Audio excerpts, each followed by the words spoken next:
pela internet, abrimos espaço para o plantão do KTV.com. E a pergunta que não quer calar é: escapamos ou não da ameaça dos gafanhotos? Victor, bom dia. Bom dia, prazer estar aqui, Vanice. Bom dia aos telespectadores. Olha, sim ou não? O que tudo indica é que o Brasil não está correndo risco, principalmente a nossa região, da invasão desses gafanhotos.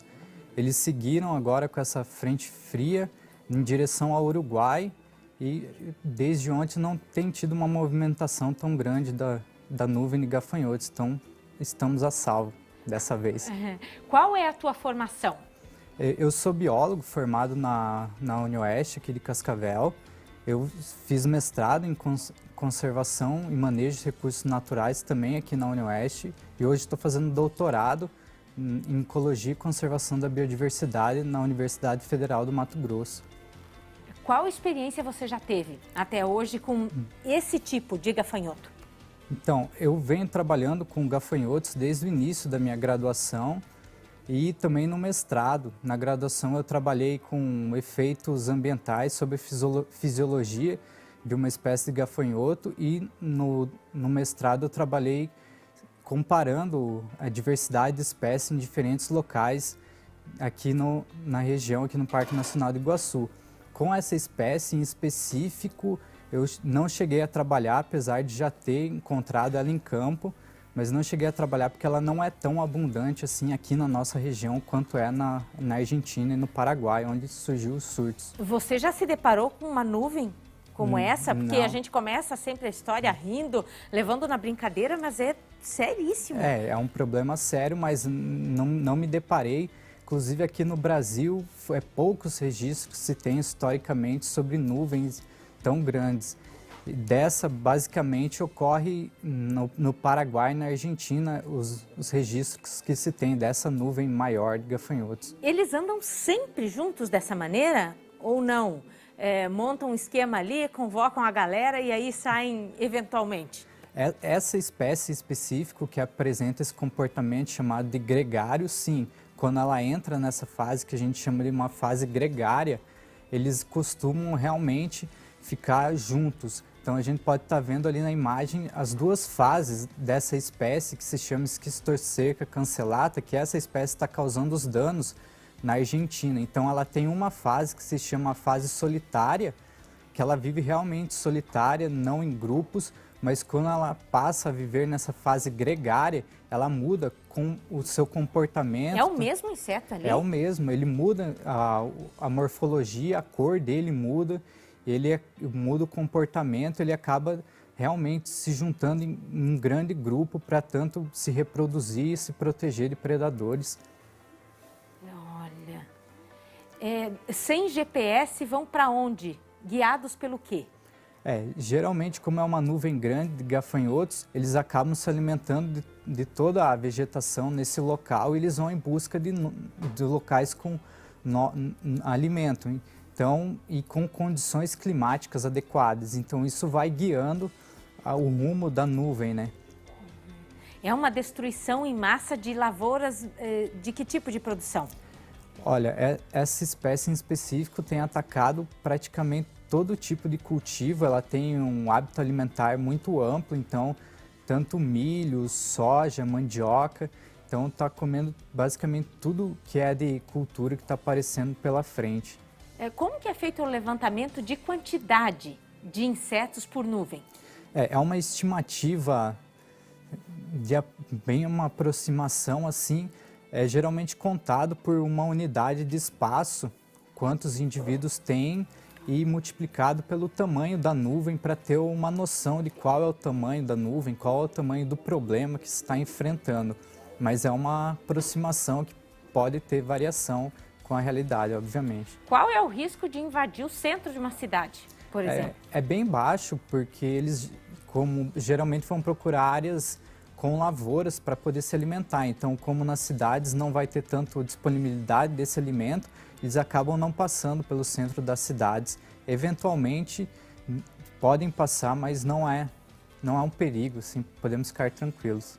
A gente fala, né, dessa sensação de alívio para os brasileiros, de desviarem daqui, mas algum rumo eles tomam. Então, o que você, como biólogo, mestre, doutorando, tem de conselho para dar para quem ainda vai ter que enfrentá-los, para que tenha vitória nessa história?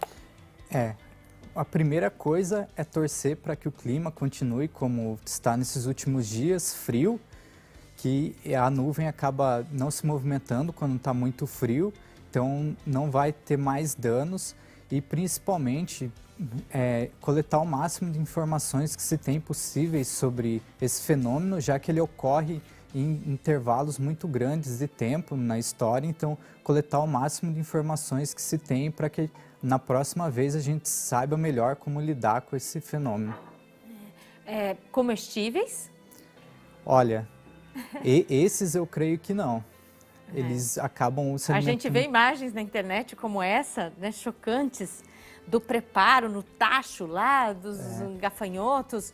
E aí tem gente que já vê o apetite aumentar, tem gente que já vê embrulhar o estômago, enfim, né? Cada um com seu paladar.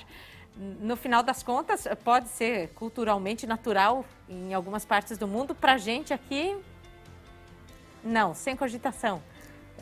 Esse vídeo, por exemplo, está aparecendo, provavelmente é lá da Ásia.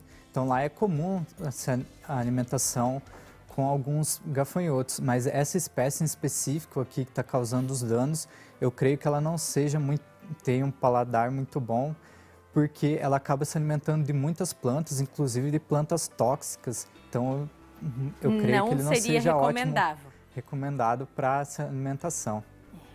Quais outros tipos de gafanhoto existem, muito comuns, na nossa região? Olha, aqui na nossa região, aqui no Brasil, existem aproximadamente mais de 1.600 espécies de gafanhotos. Então é uma biodiversidade enorme, grande maioria, 99%, não causa danos nenhuns. Então, eles se alimentam do quê?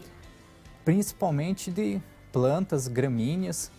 Então, alguns têm o hábito alimentar, se alimentando de vários tipos de plantas, outros são plantas muito específicas. Geralmente, a grande maioria das espécies acabam passando despercebidas pelos nossos olhos, porque estão muito bem camufladas no ambiente.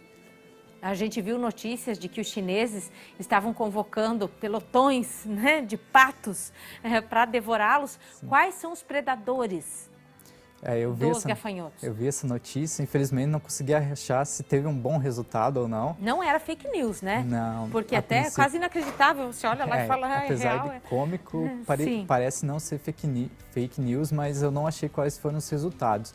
Então, os predadores naturais geralmente são aves, sapos, pequenos mamíferos, aracnídeos. Então, eles acabam regulando naturalmente as populações de gafanhotos por todo o mundo, inclusive aqui na nossa região. Se as pessoas forem levar tudo isso em consideração, então não precisam ficar afobadas. Diferença entre gafanhoto e grilo? Existe uma grande diferença. A principal é o tamanho das antenas. Os grilos têm as antenas muito maiores, enquanto os gafanhotos têm as antenas bem pequenas em comparação com a dos grilos.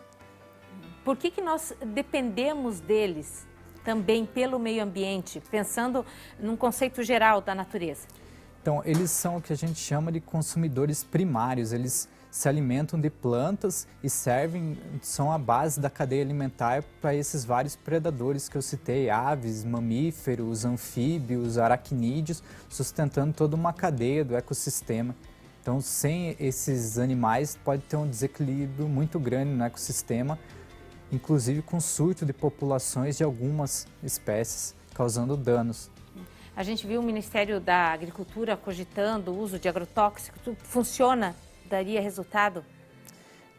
Atualmente é o que é usado para isso no mundo todo, principalmente na Ásia, na África, quando tem surtos desse tipo, mas é uma remediação que nem sempre tem total eficácia, né? O principal é abordar isso logo no começo, quando esses gafanhotos começam a ter esse comportamento gregário, no estágio ninfal, quando eles estão imaturos, para prever que não tenha tantos danos assim. E aí fazer um extermínio Exato. da nuvem. Fazer um controle logo no início. Sim, que depois é quase impossível. Exato. Evitar, por exemplo, uma devastação na lavoura.